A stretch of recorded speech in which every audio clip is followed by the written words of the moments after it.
Sir ఇప్పుడు ఈ high altitude related travel చేసిన లైక్ ఫర్ అన్ ఎగ్జాంపుల్ ఫ్లైట్లో ట్రావెల్ చేస్తుంటారు pilot, air hostess and passengers. Passenger అంటే నేను కూడా ట్రావెల్ చేసినప్పుడల్లా కొంచెం ఆ చెవు కొన్ని సందర్భాల్లో పెయిన్ అయింది సార్. దిగిన తర్వాత కూడా అన్కంఫర్టబుల్ ఫీల్ అయినా. ఒకసారి ప్యాసింజర్స్ మరి ఎట్లా దానికి ప్రికాషన్స్ ఎలా తీసుకోవాలి? అండ్ వీళ్ళు పైలట్ రిలేటెడ్ ఎయిర్ హోస్టర్స్ అయితే ఇక వాళ్ళకి రాబోయే టైంలో ఎందుకంటే కంటిన్యూ ట్రావెల్ చేస్తారు కాబట్టి వాళ్ళకి ఎలాంటి ప్రాబ్లమ్స్ అనేది ఉంటాయి రాబోయే టైంలో? యూజువల్గా ప్యాసింజర్స్కి ఏంటంటే దీన్ని ఈస్టేషన్ ట్యూబ్ డిస్ఫంక్షన్ అంటాం. అంటే చెవికి ముక్కుకి ట్యూబ్ ఉంటుంది, దాన్ని ఈస్టేషన్ ట్యూబ్ అంటాం. దాని డిస్ఫంక్షన్ ఉన్నట్లయితే ఈ ప్రాబ్లం వచ్చే అవకాశం ఉంటుంది. యూజువల్గా మనం ఫ్లై అయ్యేటప్పుడు, డిసెంట్ అయ్యేటప్పుడు ఆ సడన్ ఎయిర్ ప్రెషర్ చేంజెస్కి ఆ ట్యూబ్ కనుక ప్రాపర్ కన్సిస్టెన్సీ లేకుండా తిన్నుగా ఉన్నా, వీక్గా ఉన్నా క్లోజ్ అయిపోయి ఈస్టేషన్ ట్యూబ్ ప్రెషర్ డెవలప్ అయ్యి నెగిటివ్ ప్రెషర్ చెవులో నొప్పి వస్తుంది అనమాట.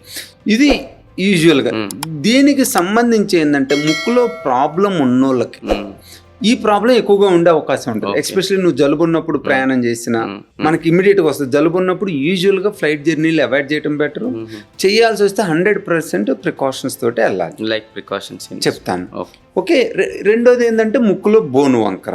ఇప్పుడు ముక్కులో బోను వంకర ఉన్నా, ముక్కులో కండ పెరిగినా, ముక్కులో ఇన్ఫెక్షన్స్ ఉన్నా, పాలిప్స్ ఉన్నా కూడా ఈ చెవి ఈస్టేషన్ ట్యూబ్ ప్రాబ్లమ్స్ వచ్చి ఆ ఫ్లైట్ జర్నీలో మనకి చెవులో నొప్పి వచ్చే అవకాశం ఉంటుంది, వినికిడి తగ్గే అవకాశం ఉంటుంది, కొంతమందిలో తల తిరగటం కూడా అవకాశం ఉంది. దీన్ని బారోట్రామా సివియర్ అంటే మిడిల్ ఇయర్లో బ్లడ్ క్లాట్ అయ్యే అవకాశం కూడా ఉంటుంది అన్నమాట. ఇది మెయిన్గా. సో ఎప్పుడైనా కూడా జలుబు ప్రాబ్లం ఉన్నోళ్ళు ఎప్పుడన్నా ఒకసారి వస్తే నో వరీ, బట్ కంటిన్యూస్గా ప్రాబ్లం ఉన్నోళ్ళు చెవి ప్రాబ్లం కనుక వస్తుంటే ముందు మనం ముక్కు ప్రాబ్లంని సరి చేసుకోవాలి. అది బోను వంకర ఉంటే బోను వంకరనే సరి చేసుకోవాలి, కండ సైజు ఎక్కువ ఉంటే కండ సైజు తగ్గించుకోవాలి. ఆ తర్వాత ఇన్ఫెక్షన్ రేట్లను తగ్గించుకుంటే మనకి యూజువల్గా ఈ ప్రాబ్లం తగ్గిద్ది. సరే, ఒకటి.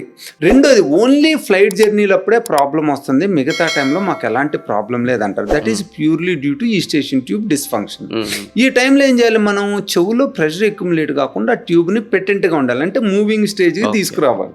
ఆ ముక్కుకి చెవికి కనెక్టింగ్ ట్యూబ్ ఈస్టేషన్ ట్యూబ్ మూవ్ అవుతా ఉంటే ఏమైందంటే చెవులో నెగిటివ్ ప్రెషర్ డెవలప్ కదా, మనకి ఇబ్బంది ఉండదు. దీనికి మెయిన్గా మనం చేయాల్సింది ఏంటంటే వాల్సాల్వా మేనవర్స్, అంటే ముక్కు దవడలు ఇవన్నీ కంటిన్యూస్ మూమెంట్లో ఉంచినట్లయితే మజిల్స్ కూడా కంట్రాక్ట్ రిట్రాక్ట్ అవుతా ఆ ఈస్టేషన్ ట్యూబ్ను ఓపెనింగ్ స్టేజ్లో ఉంచిద్ది. సో దానివల్ల ఓపెన్ అయినప్పుడు మనకు చెవులో ప్రెషర్ డెవలప్ కాదు. దీనికి ఏంటంటే మెయిన్గా మనం చేయాల్సింది ఫ్లైట్ జర్నీకి ముందు, అలానే ఫ్లైట్ డౌన్కి వచ్చే ల్యాండింగ్కి హాఫ్ అన్ అవర్ ముందు మనం ముక్కులో డీకంజెస్టెంట్ నేసల్ డ్రాప్స్ వేయాలి. ఈ డీకంజెస్టెంట్ నేసల్ డ్రాప్స్ ఏం చేస్తుంటే ముక్కులో ఉన్న మ్యూకోజాని, ఆ ఈస్టేషన్ ట్యూబ్ ముక్కు ఓపెనింగ్ ఎక్కడ ఉంటుందో దాన్ని కూడా డీకంజెస్ట్ చేసి దాన్ని ఓపెనింగ్ స్టేజ్ లో ఉంచుతుంది. రెండోది ఏంటంటే ఈ యాంటీ ఎలర్జిక్స్ విత్ డీకంజెస్టెంట్స్ అంటాం, టాబ్లెట్స్. మల్టిపుల్ కంపెనీస్ వస్తున్నాయి, సెస్టాన్ కోల్డ్ కానీ, సినారెస్ట్ కానీ, ఇలాంటి. వీటిలో ఏంటంటే డీకంజెస్టెంట్ ఉంటుంది, యాంటీ ఎలర్జీ ఉంటుంది, యాంటీ ఇన్ఫ్లమేటరీ ఉంటుంది. ఈ మూడు ఏం చేస్తాయి అంటే ముక్కులో ఉన్న ఇన్ఫ్లమేషన్ తగ్గించి స్వెల్లింగ్ తగ్గించేసి ఆ ఈస్టేషన్ ట్యూబ్ బ్లాక్ కాకుండా చూస్తుంది. మూడోది ఇంకోటి లోకల్ స్టెరాయిడ్ నేసల్ స్ప్రే అంటాం. అది కూడా ఏంటంటే ముక్కులో వేస్తే బేసిక్గా మనం చేసేవన్నీ ఏంటంటే ముక్కులో ఉన్న స్వెల్లింగ్ని తగ్గియాలి. స్వెల్లింగ్ని తగ్గిస్తే ఆటోమేటిక్గా ఈస్టేషన్ ట్యూబ్ అనేది ఓపెన్ అయితే నెగిటివ్ ప్రెషర్ డెవలప్ కాదు. సో ఈ 3 మెజర్స్ తీసుకోవాలి. దీంతో పాటు ఫ్లయింగ్ వెళ్ళే ముందు ఒక హాఫ్ అన్ అవర్ ముందు స్టీమ్ ఇన్హలేషన్ పట్టుకోవాలి. స్టీమ్ ఇన్హలేషన్ పట్టుకుంటే ఏమైందంటే ముక్కులో ఏమన్నా థిక్ మ్యూకాయిడ్ సెక్రేషన్స్ ఉన్నా కూడా అవన్నీ డిజలాడ్జ్ అయిపోతే ఈస్టేషన్ ట్యూబ్ బ్లాక్ కాదు. అలానే మనం ఫ్లయింగ్ పైగా అప్ డైరెక్షన్లో వెళ్ళేటప్పుడైనా ల్యాండింగ్ టైంలో అయినా మౌత్ మూమెంట్స్ ఇస్తూ ఉండాలి. ఇది మనం బబుల్ గమ్ తింటాయినా ఇవ్వచ్చు, బెలూన్ ఊదుకుంటాయినా ఇవ్వచ్చు, లేదా సమ్ చిప్స్ లాంటి ఏమిటి సమ్ మూమెంట్ అట్లా చేస్తూ ఉంటే అప్పుడు ఆ మజిల్స్ అనే కంట్రాక్ట్ రిట్రాక్ట్ అవుతా ఆ ఓపెనింగ్ని మూమెంట్లో ఉంచుతూ ఉంటుంది, ప్రెషర్ డెవలప్ కాదు. సో ఎవరికైతే ఓన్లీ ఫ్లయింగ్ ప్రాబ్లమ్స్ ఉంటాయో వాళ్ళు ఈ ప్రికాషన్స్ ఆవిరి పట్టుకోవాలి, ట్యాబ్లెట్ వేసుకోవాలి, నేసల్ డ్రాప్స్ వేసుకోవాలి, నేసల్ స్ప్రే వేసుకోవాలి. వాల్స్ యూజువల్గా ఇవి చేస్తే యూజువల్గా ప్రాబ్లం ఉండదు, చాలా వాటికి వాళ్ళకి కంఫర్ట్గా ఉంటుంది, ఈ పెయిన్ అనేది ఉండదు.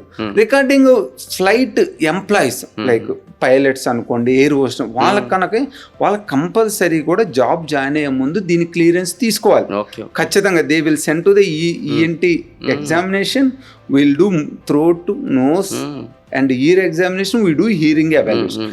ఇవన్నీ నార్మల్గా ఉంటేనే they will take for the job. వీటిలో ఏ ప్రాబ్లం ఉన్నా దాన్ని కరెక్ట్ చేసుకొని రమ్మంటారు. యూజువల్గా ఇక్కడ మనం కరెక్ట్ చేయగలిగింది ఏంటంటే ముక్కులో బోన్ వంకరుంటే మనం కరెక్ట్ చేయగలుగుతాం. వాళ్ళు they can go back within weeks to the job.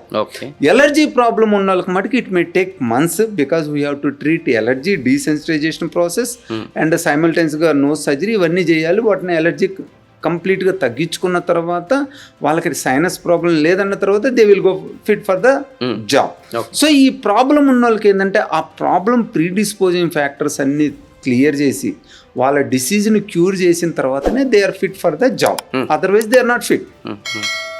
అలానే చెవి ప్రాబ్లం ఉన్న వాళ్ళు కూడా వాళ్ళు ఫిట్నెస్ ఎవరు, ఎస్పెషలీ హీరింగ్ ప్రాబ్లం ఉన్న, డిస్కంఫర్ట్ ఉన్న, ఈస్టేషన్ ట్యూబ్ డిస్ఫంక్షన్ ఉన్న, ఎందుకంటే వీళ్ళు ఇయర్ ఇన్ఫెక్షన్స్ ఎక్కువగా ఉండే అవకాశం ఉంటుంది. హీరింగ్ లాస్ ఎందుకంటే they expose to the loud noise, ఫ్లైట్ది లౌడ్ నాయిస్ ఉంటుంది. ఈవెన్ క్యాబిన్లో కూర్చొని బయటకు మనకి కూడా అబ్నార్మల్ ఉంటుంది, ఏదో ఆ వింగ్స్ సౌండ్ అనుకోండి, డిఫరెంట్ సౌండ్స్. సో ఎవరికైనా కూడా కొద్దిగా ear problem they are not fit for the job. So ear problem ఉన్న, నోస్ ప్రాబ్లమ్స్ ఉన్న సర్టైన్ డిగ్రీ తర్వాత ఆ ప్రాబ్లమ్స్ ఉన్నట్లయితే వాళ్ళు ఆ ఫ్లైట్లో జాబ్కి ఫిట్గా. చాలా మంది స్నానం చేయడంలోనే కాటన్ బడ్స్ పెడుతుంటారు. That is not for cleaning. Cotton bud అనేది స్నానం అయిన తర్వాత చెవులో పెడితే వాటర్ని అబ్జర్వ్ చేయడానికి ఉపయోగపడుతుంది. చెవులో కూడా ఏంటంటే డ్రైనెస్ అనేది ఎక్కువ అవుతుంది రోజు రోజు. దీనికి మెయిన్ కారణం ఏంటంటే ఇవాళ ప్రజెంట్ సిచ్యువేషన్లో